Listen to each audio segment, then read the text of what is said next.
The Roadpak can be mounted in the front or rear of the vehicle bed, as well as in any desired orientation. Take into account the size and location of your paint containers when deciding both the location and the orientation of the Roadpak. Use a forklift or a hoist that's rated for the necessary weight capacity to load the Roadpak onto the vehicle. With the Roadpak mounted on the vehicle, firmly secure the system to the vehicle using either the tie-down brackets at all four corners or by bolting the Roadpak through the bed of the truck to the frame in all four locations. With the Roadpak firmly mounted and secured to the vehicle, position the filter assemblies as desired. Use a hammer to loosen the large jam nut on the pump assembly.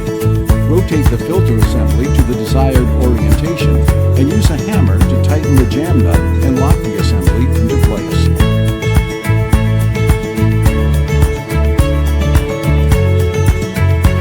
There are multiple options for attaching the gun arm bracket mount. Choose the option that is best for your particular application.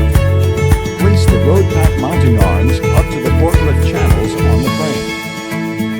There are 8 possible mounting holes for each mounting arm. Depending on where the Roadpak is located on the vehicle, determines which holes to bolt through on the Roadpak frame. Fasten to at least 2 holes on each side. Install the height adjustment bracket to the Roadpak mounting arms with bolts, washers, and nuts.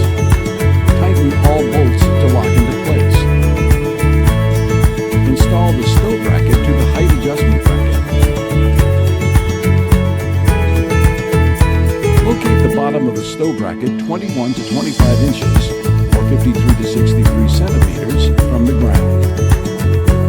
Ensure the stow bracket is installed level. It is also recommended to bolt the mounting bracket through the bed of the vehicle and to the frame of the vehicle. For other mounting options, see the RoadLazer operation menu.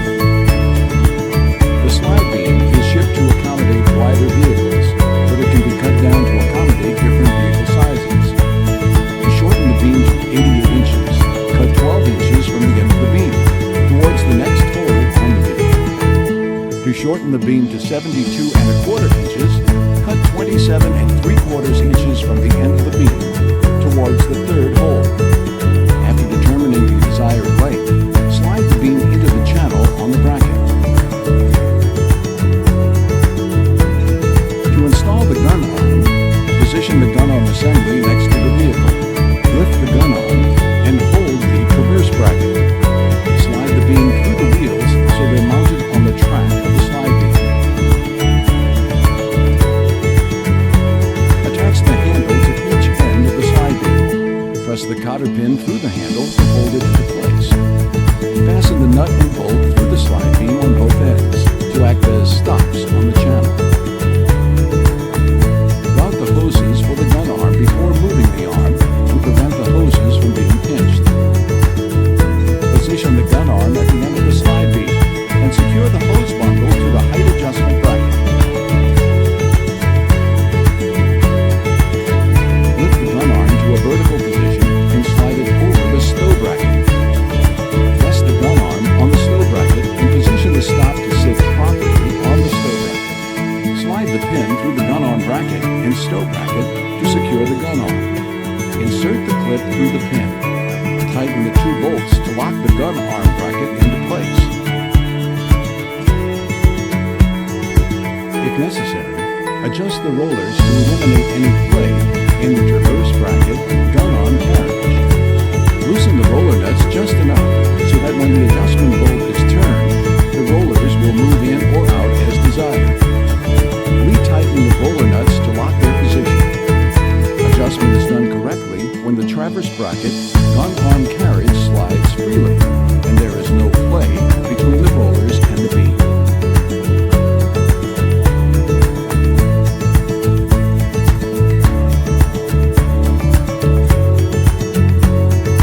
To connect the hoses, install the suction tubes to the RPS 2900 pump and route it to the paint drum or tote. Install the return line from the RPS 2900 filter assembly and route it back to the paint drum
adjust the indicator rod by loosening the extension clamps and sliding the guide extension arm to the desired position.